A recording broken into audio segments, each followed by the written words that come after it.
Buenas noches a todos y a todas. Vamos a empezar con el curso. En alguna medida lo empezamos hace pocas semanas cuando hablamos sobre la fuente del pensamiento del general Perón. En realidad era el primer punto, o el punto inicial del curso, que ahora, por lo que veo, ha tenido mucho éxito. Les agradezco mucho la presencia masiva, son un montón.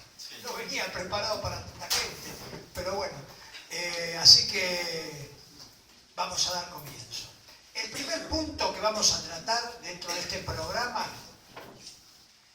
en alguna medida lo podemos sintetizar así, y voy a tratar de ser bien objetivo y vamos a hacer lo posible dentro de lo previsto. Mi idea es desarrollar un poco los conceptos de ideología, teoría, doctrina y formas de ejecución de la doctrina. Es muy común escuchar a los compañeras y a los compañeros hablar sobre la doctrina peronista. E inclusive muchas veces ustedes habrán escuchado en los medios de comunicación plantearse algo que es bastante curioso, plantearse qué es el peronismo y quiénes son peronistas, o peor todavía, no se sabe cuándo un dirigente es peronista o no, o plantearse que Perón dijo que en Argentina somos todos peronistas. Entonces uno dice, bueno, la verdad, si somos todos peronistas no nos hagamos más problemas, está todo resuelto. La verdad es que la realidad es más compleja. No somos todos peronistas. Yo Perón lo dijo en un contexto muy especial. Saben que Perón era un gran bromista, un hombre, un irónico, si se quiere, ¿no?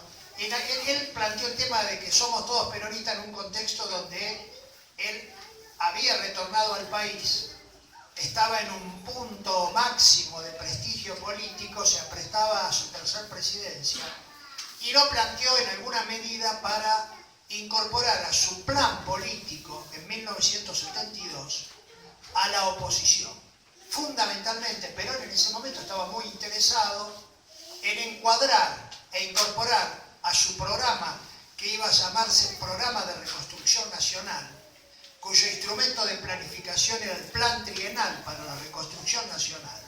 Él estaba persuadido de la necesidad de incorporar a la Unión Cívica Radical a su proyecto. A tal punto que le va a ofrecer a Ricardo Balbín la vicepresidencia de la Nación, en la fórmula que él arma después con Isabel. Y en la Unión Cívica Radical, por segunda vez en la historia, va a rechazar a acompañar al general Perón.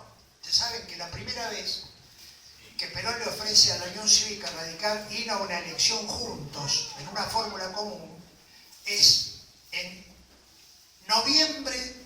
octubre, no me acuerdo exactamente, en noviembre de 1945. En esa fecha Perón le plantea al caudillo radical de Córdoba, al hombre de más prestigio del radicalismo irigoyenista, a Sabatini, la fórmula Perón-Sabatini. Y la Unión Cívica Radical rechaza la posibilidad de una fórmula de unidad del campo nacional. Por segunda vez lo hace con Ricardo Balbín en 1972. Cuando se plantea el tema entonces, volviendo al tema original, de la doctrina peronista, la pregunta es, bueno, ¿qué es la doctrina peronista? Hay una ideología del peronismo y acá surge otro problema. Todos saben que hay una ideología marxista en este país. Todos saben que hay una ideología liberal en este país, pero muy pocos admiten que hay un pensamiento y un sistema de ideas propio del peronismo. ¿Por qué pasa esto? Y pasa porque en alguna medida nosotros somos víctimas de un proceso de colonización pedagógica que explicaba muy bien Arturo Jauretche.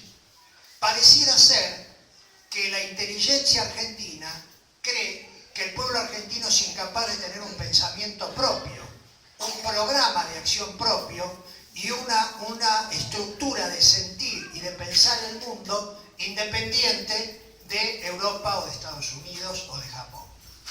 Ese es el problema. Cuando en realidad nada indica que esto sea así, y nuestra experiencia histórica es la mejor demostración de que tenemos un pensamiento político propio.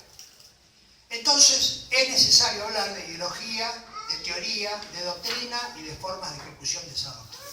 Vamos a tratar de explicarlo prácticamente para que todos lo entendamos, ¿no? Me parece que es lo mejor, porque nosotros no estamos acá para hacer un desarrollo teórico del peronismo, sino que estamos acá, porque somos peronistas, para dar herramientas para un mejor accionar de los peronistas en cualquiera de los planos de la lucha. Y hablo en Chacabuco desde el intendente hasta el último militante del barrio. Todo el espinel recorro. Para eso estamos, para que la calidad de nuestra acción sea cada día mejor y para que en la discusión política tengamos más herramientas. Bueno, yo voy a hablar de ideología, pero para hablar de ideología les voy a contar una historia. Perón, en el año 1944, era ministro de guerra. Yo les conté, creo, si no me equivoco, la última vez que Perón había acumulado 8 cargos desde el año 43 hasta 46. No sé si recuerdan, o no sé si, no me acuerdo si lo dije o no, la verdad que no recuerdo. Pero Perón desde el 43, desde el golpe juniano de 1943 hasta 1946 acumula 8 cargos. El tipo era bastante ambicioso. ¿Por qué lo hacía? Algunas cosas las hacía porque le interesaba mucho. Por ejemplo, era director de Aeronáutica Civil, porque le interesaba, era un fanático de la aviación. Pero además, él se había hecho cargo, básicamente, del Departamento Nacional del Trabajo. Había desplazado a otro oficial del ejército que quería hacer cargo porque a él le interesaba, siendo uno de los impulsores del cambio de timón en la política argentina en el 43, que fue un golpe, quizá el único golpe antiliberal de la historia argentina. El único golpe militar claramente antiliberal, con un sesgo antiliberal, fue el de 1943. Perón toma el Departamento Nacional del Trabajo. ¿Para qué querría un coronel del ejército argentino ser director del Departamento Nacional del Trabajo? Bueno, lo quería para armar inmediatamente la Secretaría de Trabajo y Previsión, desde la cual va a organizar su relación con el movimiento obrero argentino, que no es una relación de mutuo amor inmediato como todos creen, y la reseña histórica nos marca, que fue muy duro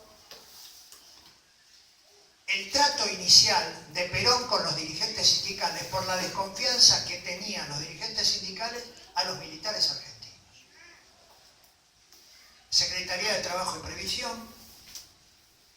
Inmediatamente después se hace cargo del Ministerio de Guerra.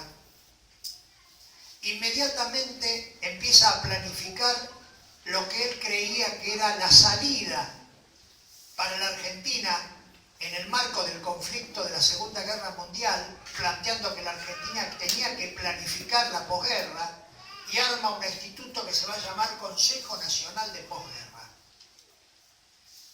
En el Consejo, acá en el libro, este es el libro gordo de Petete, miren.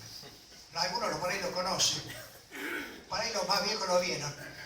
Acá en este libro, que es una reseña histórica de todo lo actuado por Perón desde el 46 hasta el 50, se presenta en 1950, habla del Consejo Nacional de Posguerra. Después que quiere verlo lo puede venir a ver.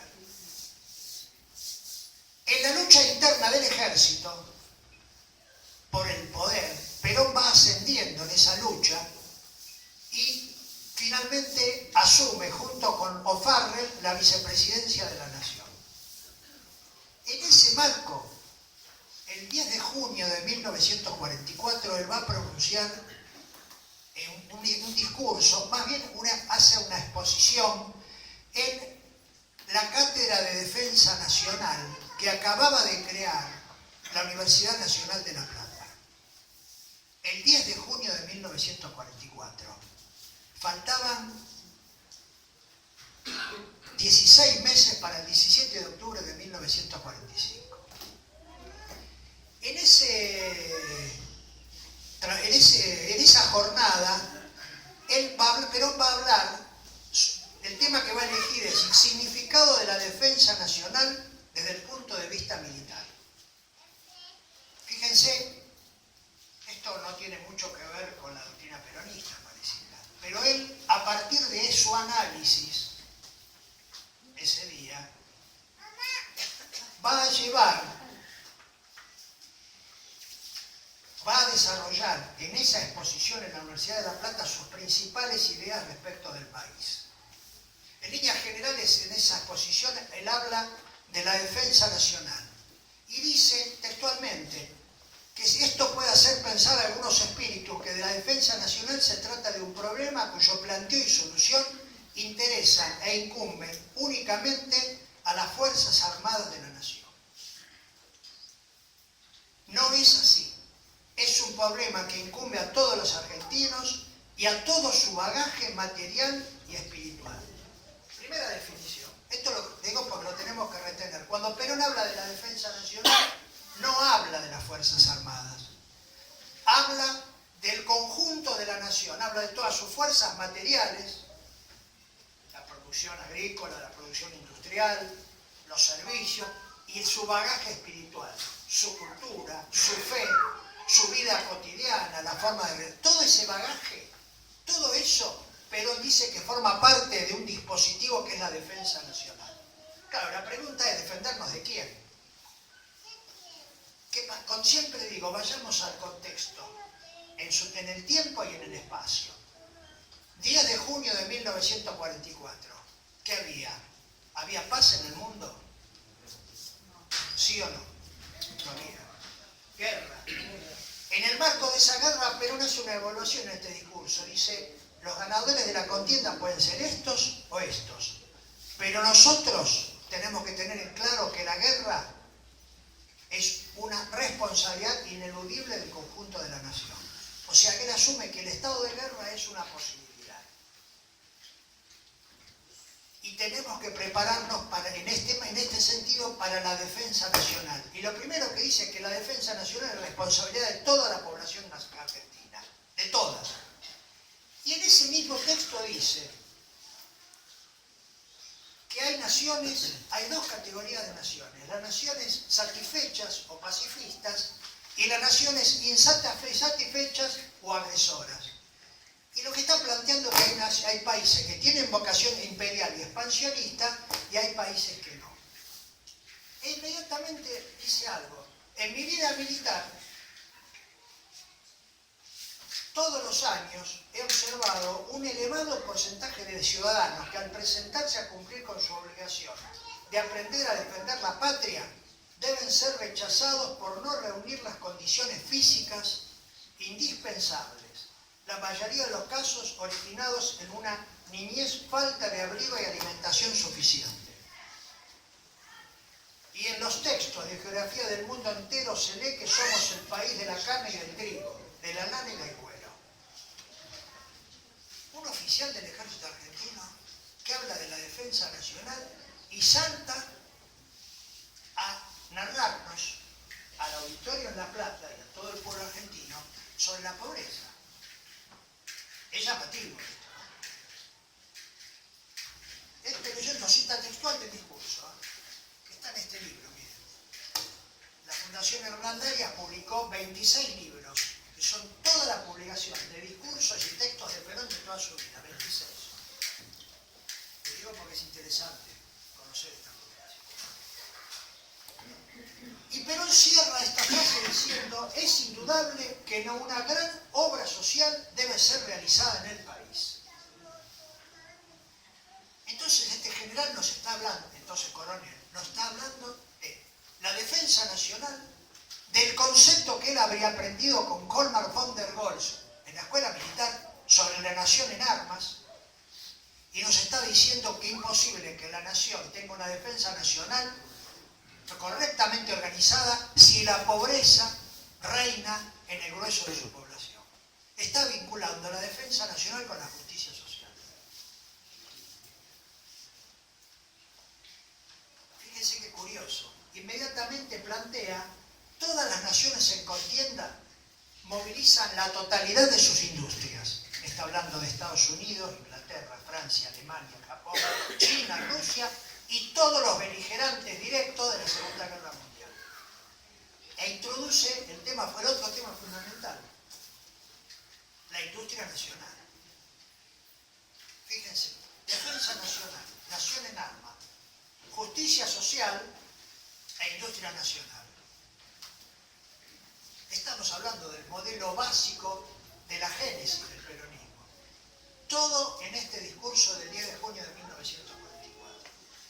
Después dice, la defensa nacional exige una poderosa industria propia, y no cualquiera, sino una industria pesada. O sea, no es broma. Tenemos que prepararnos para la defensa nacional y tenemos que ser independientes. Industria pesada.